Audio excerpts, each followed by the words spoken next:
11 News. Coverage you can count on.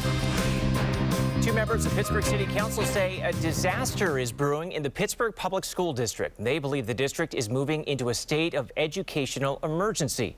The council members say changes need to be made now. And as Channel 11's Alyssa Raymond explains, they blame two key factors.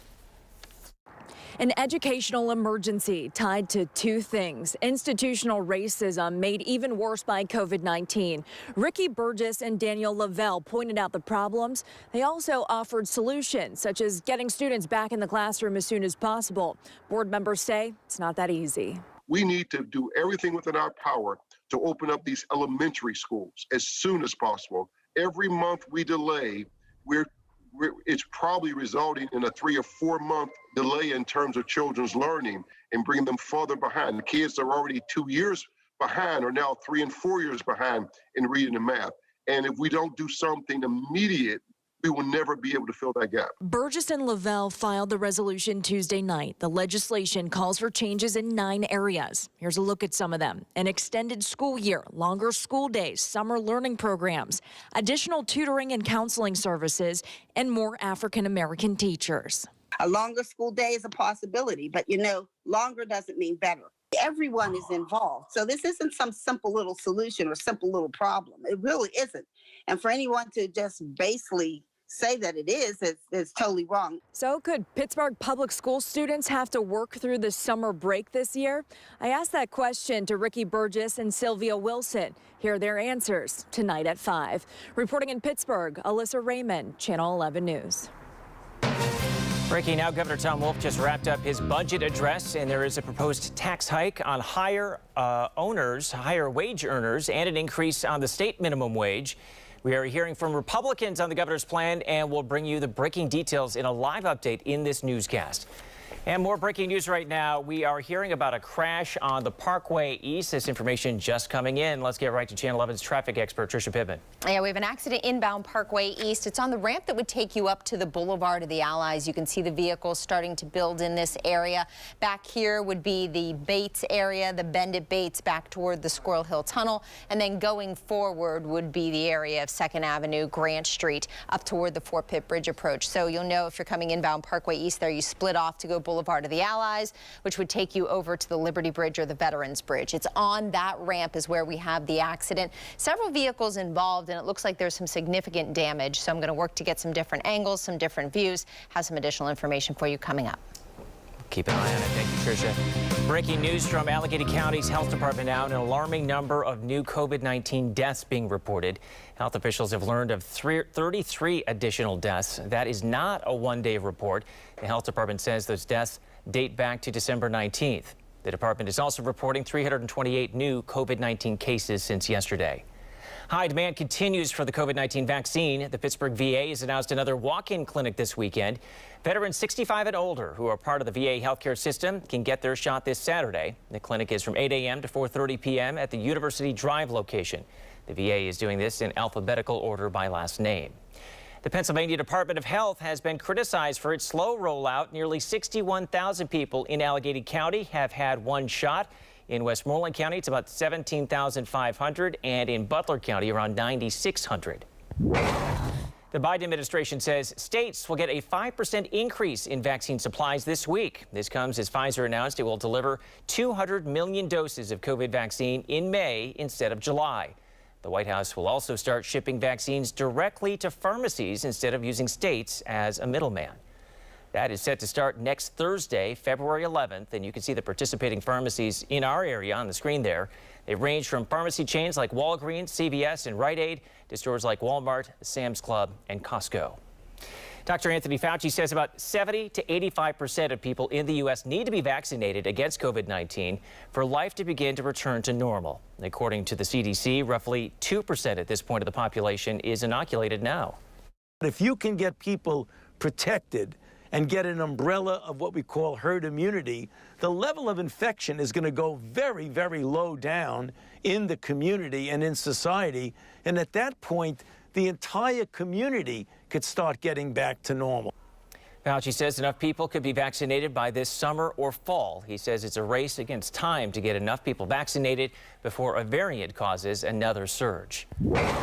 After the year we've been through, getting a vaccine can be exciting, and a lot of people are sharing their vaccine cards on social media. But the Better Business Bureau is sounding the alarm. Channel 11's Mike Holden explains how that could lead to trouble. Scrolling through social media just like this, you're starting to see more and more folks posting about getting the COVID-19 vaccine.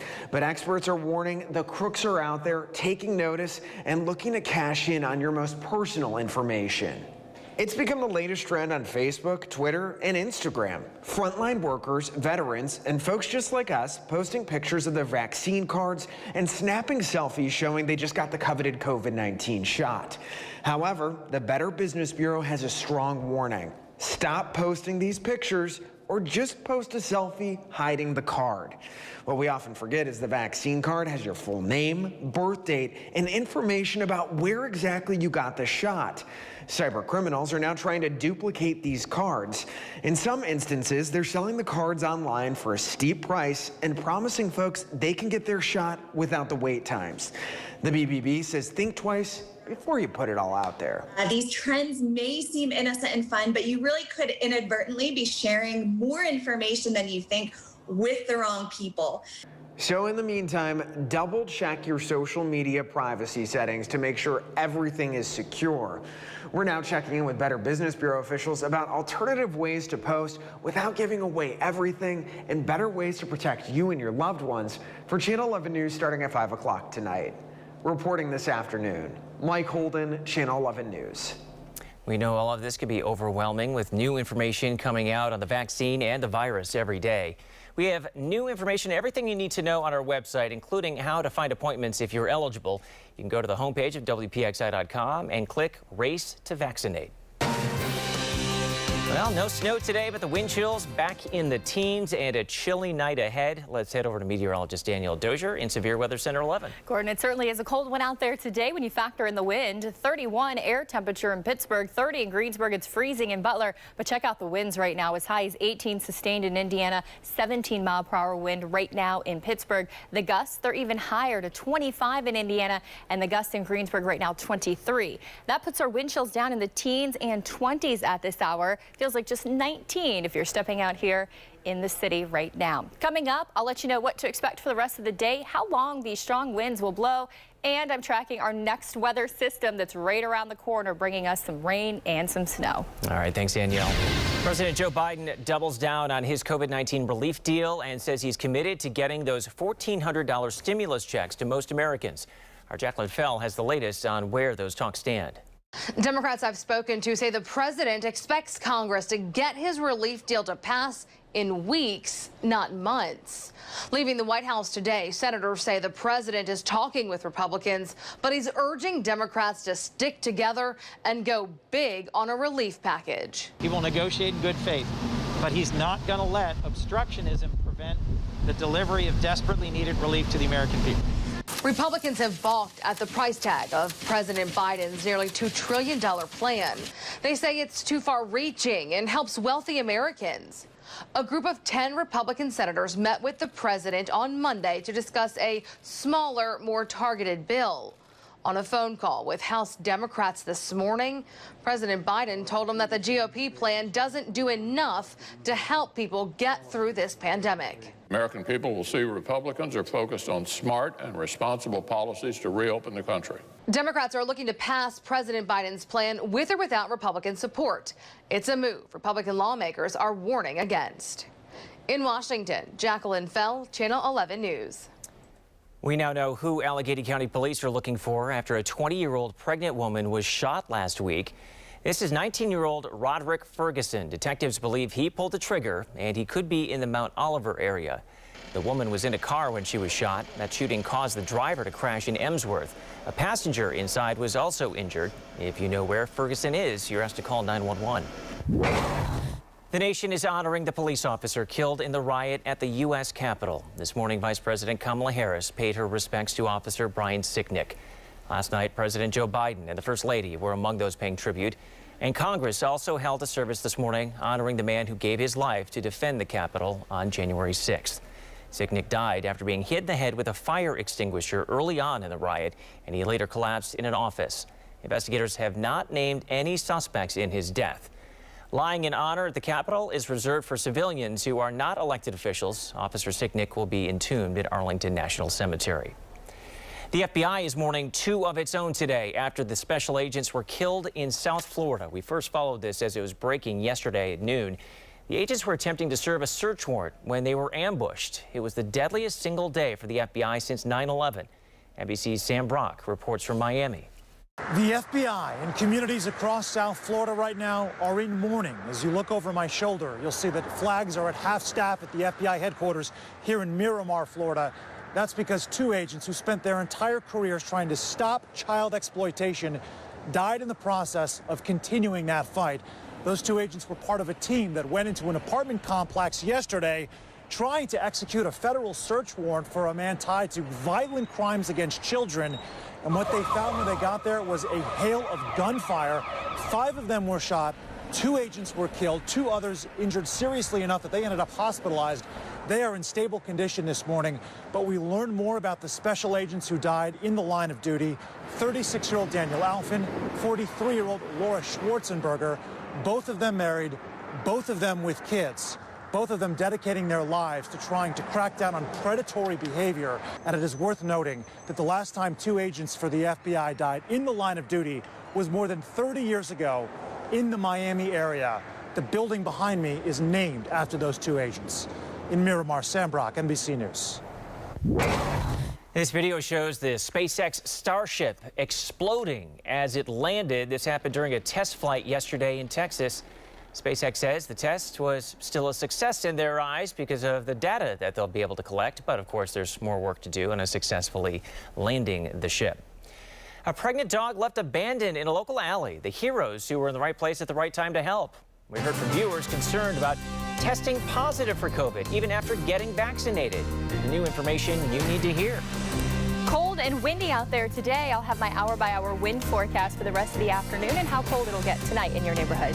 And a charity challenge. How posting a picture of a snowman could brighten the day of a child with cancer.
We're following breaking news right now on the Parkway East. Sorry about that, Gordon. That's okay. Pick it up right now. You've been following this for the last 13 minutes here. Yeah, that breaking news is on the Parkway East inbound in the area of the Boulevard of the Allies. You can see there that there are several emergency crews on the scene, fire truck and ambulance as you make your way inbound beyond the bend at Bates. You know where it splits there. You can go up to the Boulevard of the Allies or continue on the Parkway East inbound. That's right where that accident occurred. Traffic is getting by slowly. I know it's hard to see, but traffic is weaving one side of the vehicle that has the directional arrows and then on the other side and getting through slowly. But it is causing very heavy delays to back up around the bend at Bates. This would be the bend at Bates right here, and then back toward that bend where the Greenfield Bridge is, and then the Squirrel Hill Tunnel would be back in this area. So we're almost back to the Squirrel Hill Tunnel as you head inbound Parkway East beyond the tunnel into the city because of that accident at the Boulevard of the Allies where it splits there, and you can go up to the Boulevard to continue to the Liberty or Veterans Bridge. We'll continue to keep an eye on that. Again, several vehicles involved in this accident. At this point, no word on any injuries. Thanks, Tricia. A dog was found abandoned, cold and hungry in Churchill moments after giving birth to puppies. You can see her curled up in a ball there next to a bag of dog food scattered across the road. Girl Scouts were in the area selling cookies. They saw her and they called for help. My question would be if an owner would come forward is, why didn't you just contact a shelter if you didn't want her? Well, the Girl Scouts named the dog Savannah. It's a good thing they were out there. Named her Savannah since Georgia is the home of Girl Scouts. Humane officers plan to charge the person responsible. We mentioned earlier in the newscast the White House plans to start shipping vaccines directly to pharmacies instead of going through individual states. And for one local shop, that can't happen soon enough. Spartan Pharmacy held this vaccine clinic last weekend in Bethel Park. The pharmacy wrote on Facebook that they went from getting more than 3,000 doses a week from the state down to just 200. The pharmacy direct shipments will start February 11th, but right now only to what the White House calls areas of medical and social high risk. So far, no word on whether private pharmacies will be included. Pediatricians say they want to help give COVID vaccines, and they're lobbying to do it. The American Academy of Pediatrics released guidance offering to open their offices for vaccinations for adults. They're also encouraging Pfizer and Moderna to test the vaccines on children as safely and quickly as possible, and said vaccinating children is critical in returning to normal. We're hearing from some viewers who are concerned about testing positive even after they got the COVID vaccine. Channel 11's Joe Arena got answers about why this could happen. The most obvious reason, of course, as to why you can still get the virus after being vaccinated is that the vaccination isn't 100% effective. But tonight we're learning other reasons why you could test positive and what you should do after you get the shot. It's been the greatest relief for so many people, getting vaccinated. But while the relief is instant, the protection is not. I think for most people, it seems to be highly effective. But infectious disease physician David Weber says you're not in the clear before or immediately after you've gotten the shot. For instance, if you've gotten the Pfizer vaccine, there's a window you need to be aware of. At 12 days after the Pfizer vaccine, the protection's about 50%. By 3 weeks, it's about 70%. And then you get that second shot, and 1 week after that, so 28 days after your first shot, the protection's 95%. So during this time period, Weber says it's important to still be vigilant about wearing a mask. But really, you need to continue wearing a mask anyway. We don't consider the vaccine a reason not to protect yourself. And there's also another reason why people who have gotten vaccinated are still testing positive. They were already infected, but didn't know it when they got the shot. So that even if you get COVID the day before you're vaccinated, or even the same day you're vaccinated, you're going to have far less than complete protection. In Pittsburgh, Joe Arena, Channel 11 News. Primanti Brothers is teaming up again with 412 Food Rescue to combat food insecurity in Pittsburgh, and they need your help through the end of the month. If you order online from Primanti's, enter a coupon code 412 at checkout, and they'll make a donation in your name. There are 37 locations taking part. You're your severe winter Team 11 forecast.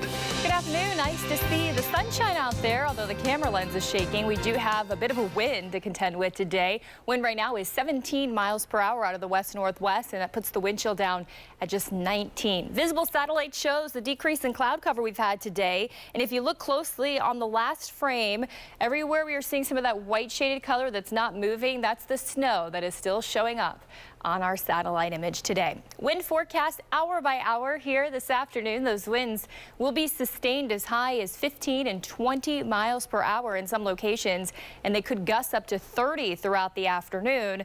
Tonight, we do watch those winds come back down. Here's a look at 10 p.m. Winds right around 5 to 10 miles per hour.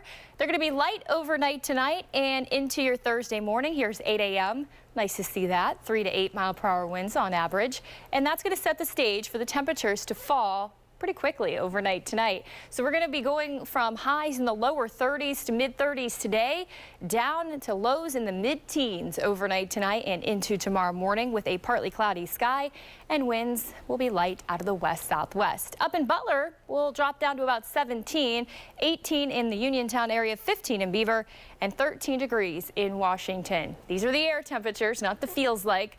So we're going to have our heavy coats and our gloves and even our hats on. I think it'll be cold enough for that for tomorrow morning. Here's the hour-by-hour forecast for the day tomorrow. We do start with a mix of sun and clouds at 8 o'clock. Temperature at 15 degrees. By noon, we're up to 30, but we will build in the clouds as we head through the afternoon. So overall, I think the day will be partly sunny, meaning more clouds than sun as we bring those back in later on in the afternoon. Temperature-wise, we're going to be in the mid-30s at 5 o'clock and climb into the upper 30s throughout the afternoon tomorrow. Here's a look at our storm tracker maps. I think the bulk of the day on Thursday is dry for any of your outdoor plans.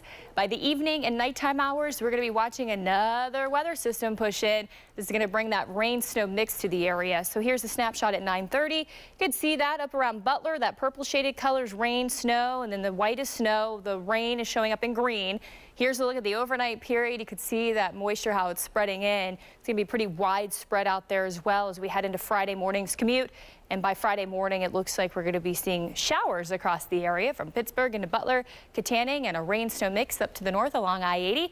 Colder air will filter in, and then it'll switch everything back over to snow throughout the day on Friday. So that's our next weather system we're watching, and it's going to be that mixed precipitation that's kind of yucky out there. 5-day forecast, your weekend always in view. Enjoy the next few days and enjoy the slight warm-up on Thursday. 37 Friday with the rain and snow moving in. I think by late Thursday into Friday, we'll be dealing with that.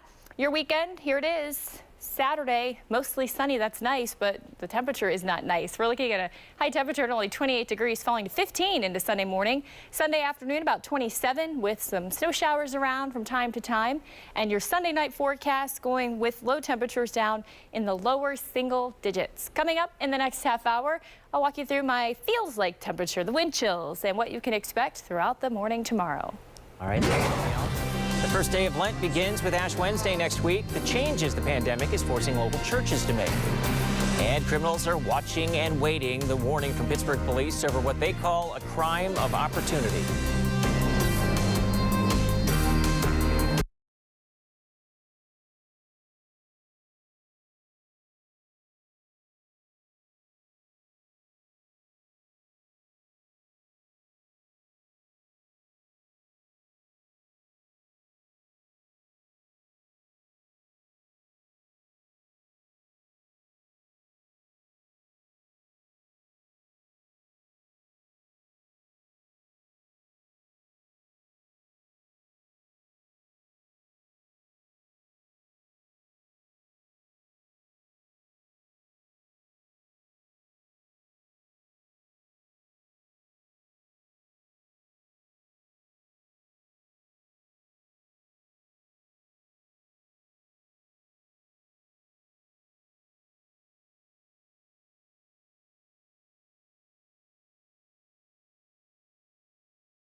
A big rig caught fire in Washington County. This happened late last night on the southbound exit ramp of I-79 North. Our photographer said the cab was separated from the trailer and the driver appeared to be okay. It's not clear what caused the fire or what the driver was hauling. Nearly 70 cars were stolen in Pittsburgh last month, and police believe they know why. They're calling it a crime of opportunity. A lot of us do this, especially in the winter. Start the car, close the door, and walk away. But police say criminals are watching and waiting for you to do just that, leaving the keys in the ignition. Pittsburgh police say having your car stolen is often a preventable crime. Yeah, that's something that I do. Or, you know, if I'm just like running into my apartment to like grab something, I do that too. Pittsburgh police are reminding people it is illegal to leave your car unattended while it's running. This includes public or private property, even your driveway. The Silence of the Lambs house in Fayette County has sold again. Buffalo Bill's home from the movie was closed on last week. Realtor.com even named it one of the top 10 home sales. The sellers got 6 offers within 2 weeks, and it sold for $290,000. Apparently, the new owners have a plan for it, which fans will love, and we'll be watching for that. New concerns over heart damage tied to COVID. The red flags doctors say you should not overlook. It's just not fair. I just want to know. I'm so angry. That's the thing. I'm so angry. We don't know anything. A young mother from Western PA found dead in the trunk of her own car. What police have been able to piece together about her last moments.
Breaking now, a crash causing a big backup on the Parkway East. Let's check back in with Tricia Pittman and the latest. Gordon, I was able to figure out that it's a tractor trailer and 2 SUVs involved in this accident. I know it's hard to see. You can make out there one of the vehicles involved. There's another one turned sideways, and then we have this tractor trailer here. Emergency crews on the scene. Traffic is starting to get by to the right-hand side of the accident, but if you're coming inbound Parkway East, approaching the Boulevard of the Allies where it splits off, traffic delays are very heavy and slow. Sorry about that. That camera not cycling. Let's go to the backup view here. This would be the Squirrel Hill Tunnel right about in this area, and then you come out of the tunnel, you go around the bend at Bates, and then you approach that Boulevard of the Allies ramp. I also brought up our drive time map just to show you that typically it would take 13 minutes coming from the Pennsylvania Turnpike inbound to the tunnel and a little bit beyond. We're now backed up to a 33-minute inbound ride. So heads up there coming to the Boulevard of the Allies. Those heavy delays could continue to build, already up over a half hour. Again, no word of any injuries, but it's inbound Parkway East right by the Boulevard of the Allies. Traffic is slowly getting by, so you need to allow some extra time. Thanks, Tricia. Governor Tom Wolf just wrapped up his budget address, and it is a tall order. Channel 11's Liz Kilmer is live at the breaking news desk now with the big takeaways here. Liz? Hey, Gordon. Yeah, there are a lot of takeaways here. A lot the governor is proposing in this budget for the 2021 to 2022 fiscal year, including a big investment in education, but not without a proposed income tax, which wouldn't apply to everyone.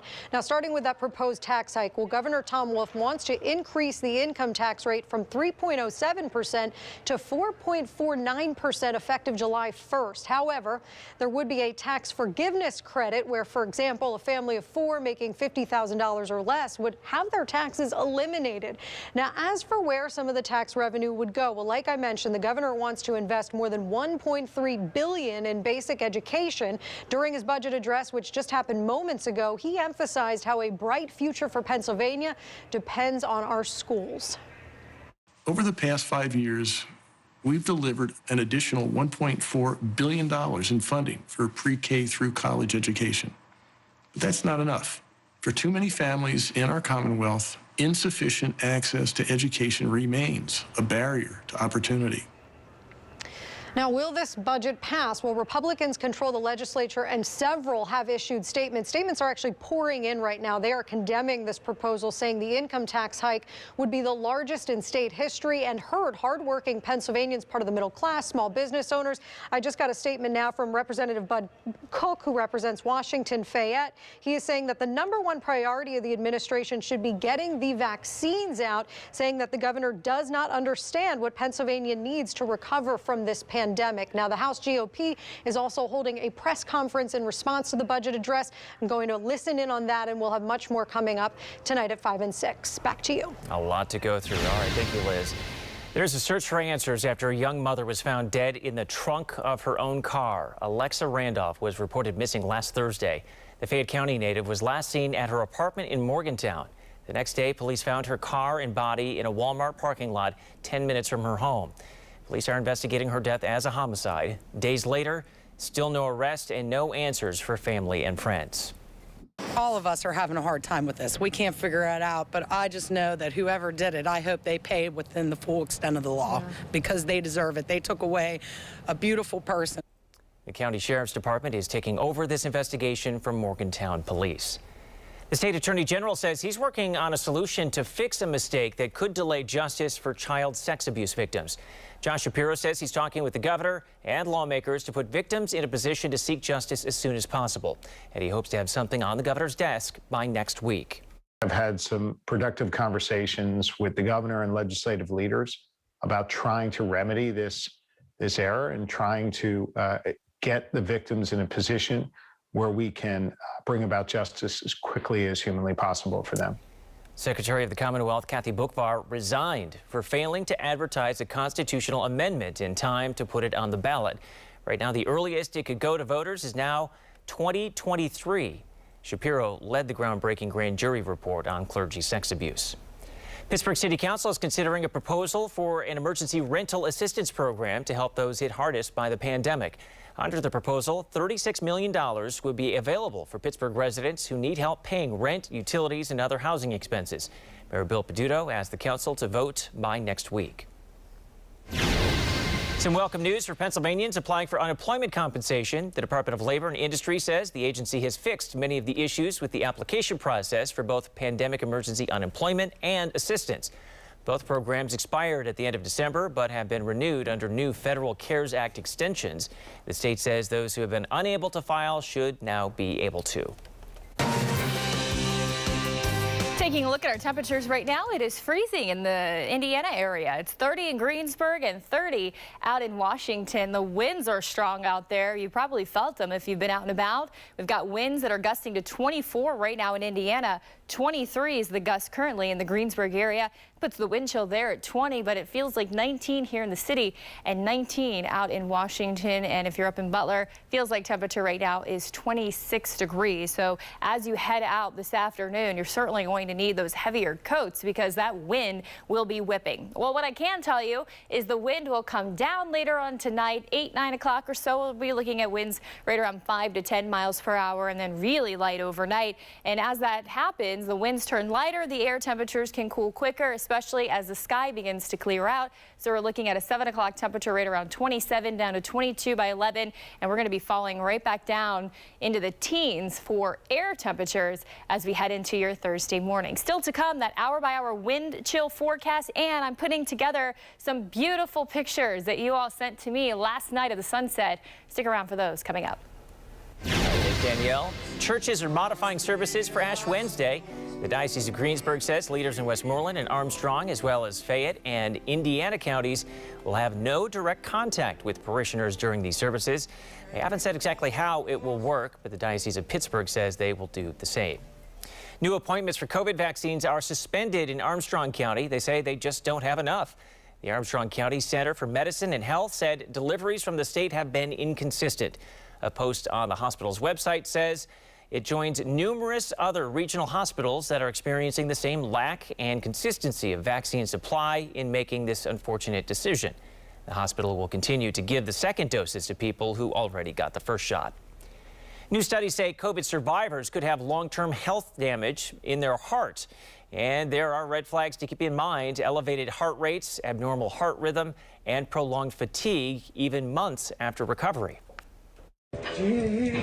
For Billy Bowers of Ennis, getting an experimental COVID-19 vaccine was an easy decision. I've had friends that die. I've seen people sick. My daughter was sick in the hospital. All my grandbabies have had it, and I'm trying to dodge a bullet here. So he signed up for Johnson & Johnson's clinical trial of its COVID-19 vaccine. The company announced that the vaccine was found to be 72% effective here in the U.S. at preventing.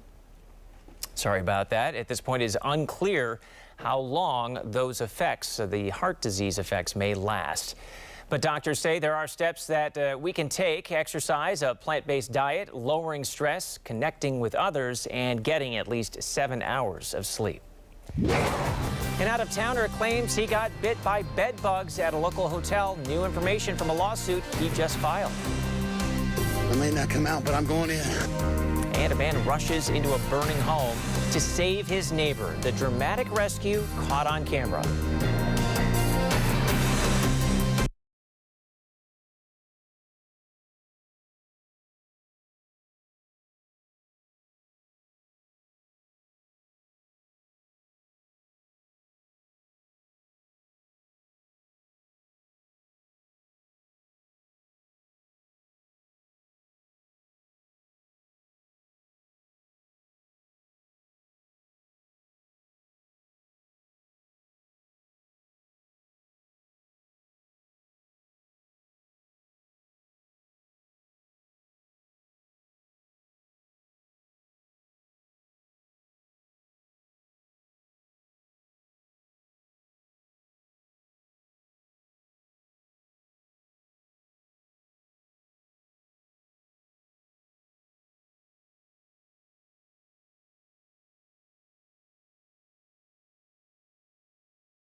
want you guys to know there's a person inside this house. I may not come out, but I'm going in. A neighbor's heroic efforts helped save a woman's life in Ohio. Jerry James found and pulled his neighbor out of her burning home near Cincinnati, and he live streamed the dramatic rescue on Facebook. He went to the back door, knocked it down, and then spotted his neighbor. Jerry and a few other people helped carry the woman out. Jerry's wife says that they've known the family for years. I didn't think that we were going to be able to get her out. I was so scared, and to just see him not be scared to get her out was pretty awesome. Good thing he was there. That woman is expected to be okay. An Indianapolis man claims he got bedbugs during a stay at Hotel Indigo at East Liberty. According to the Trib, the man stayed at the hotel in the fall of 2019. The lawsuit claims the hotel had a history of bedbugs, but did not disclose that before the man stayed there. Just yesterday, we told you Pittsburgh ranks 19th on the list of worst cities for bedbugs. Pest control specialist Orkin released the ranking. A charity challenge, how posting a picture of a snowman could brighten the day of a child with cancer. We were hoping life would get back to normal soon, and, well, not so much. Bowled over, the mess left behind by this week's storm for one small business. And the winter storm we were tracking is leaving our area. We're saying goodbye briefly, but another chance of rain and snow is on the way. I'll show you when.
No amount of digging is going to fix this problem. Heavy snow crushed the roof of a bowling alley near Philadelphia. Much of the back of the building was reduced to scattered cinder blocks and splintered wood. The weird part is it's the part of the roof that collapsed was a dome, so you would think the snow wouldn't stick to it, I guess. It is the older part of the structure. And the fact that that area got about 2 feet of snow this week, that played an important role. The bowling alley had been open since 1962. Parts of the state will be digging out for days, so much snow that they're having trouble finding a place to put it all. We had snow Sunday, Monday, and Tuesday, but nothing like what they saw in Lehigh Valley and eastern PA. Folks are digging out, and they've been braving the elements for all sorts of reasons. Came out 5 o'clock this morning, shoveled the front of the house again. I've got 2 cars to dig out, but this is the most important one. This is my wife's car. The kids are enjoying it. It's tons of fun, but it's not fun to shovel it out. Where do you put all the snow? That's a good question. We've been trying to figure that out. Just, you take your time, you pace it out. It's the best thing you can do. This is a new way of cleaning off cars, huh? If you can make the best of it, that's what counts. We get more time to spend with her, so it's better off than, being stuck at work all day. The hardest part is where the plow always sticks it right next to your car. So as soon as you get to that part, the fluffy part, it isn't so bad. Well, I have 5 of these kids.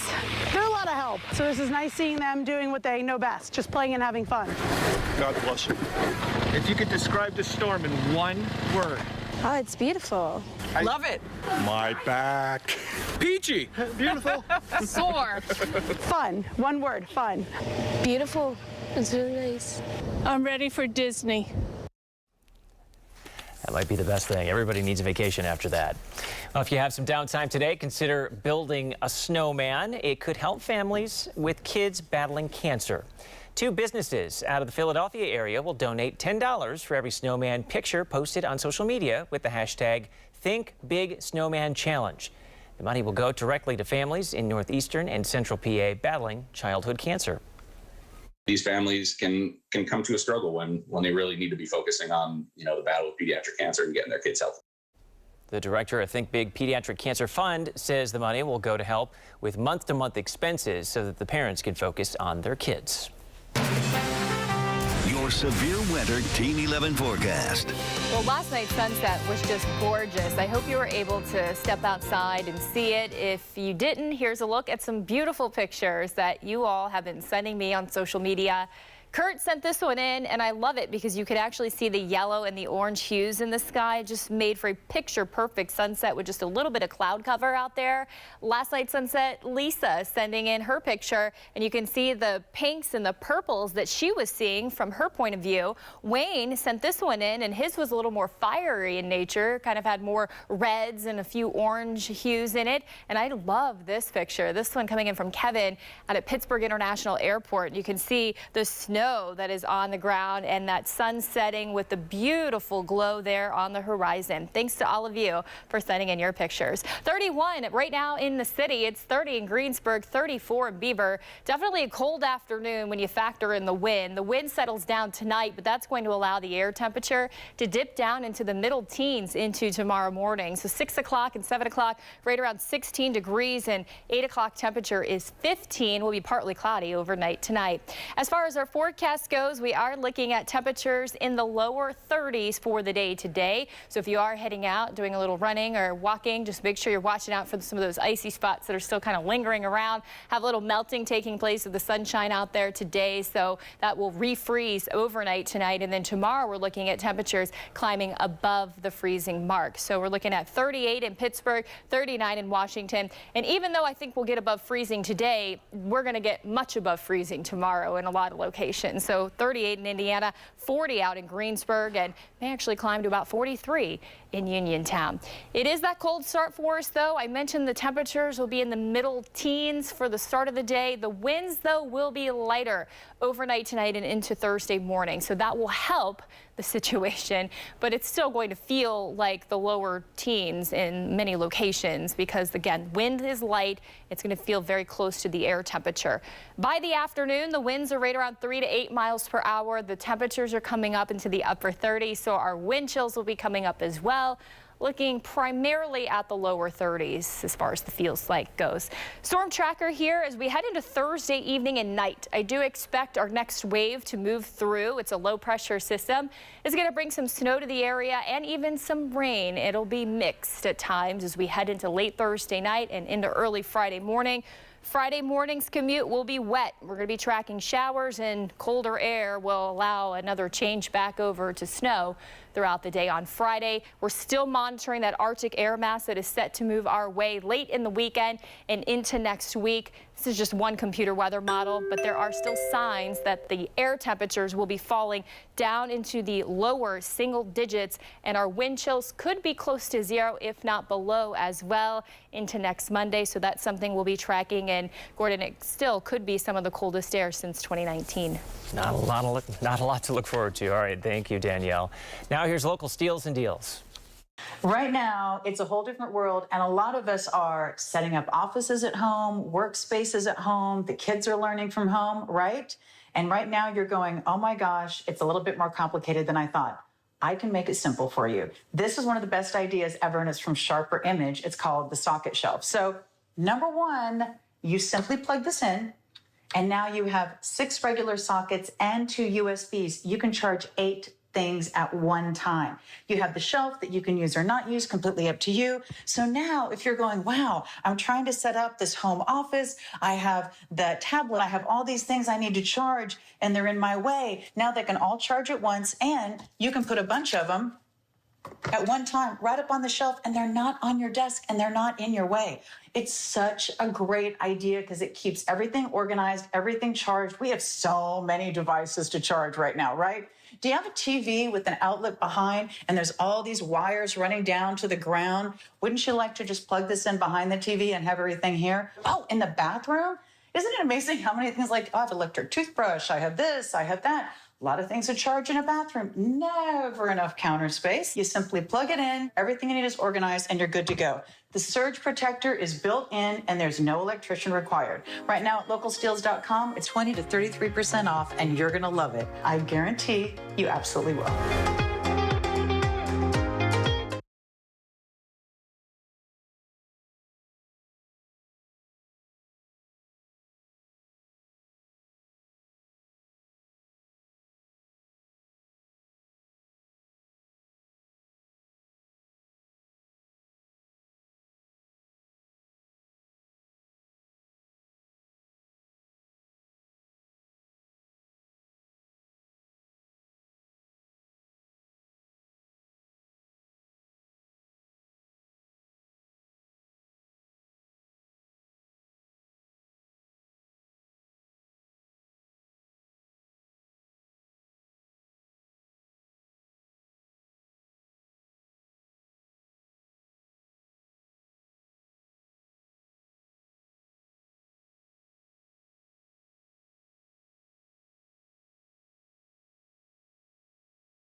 Yuengling has a new beer. It has gone mango with Raging Eagle Mango Beer.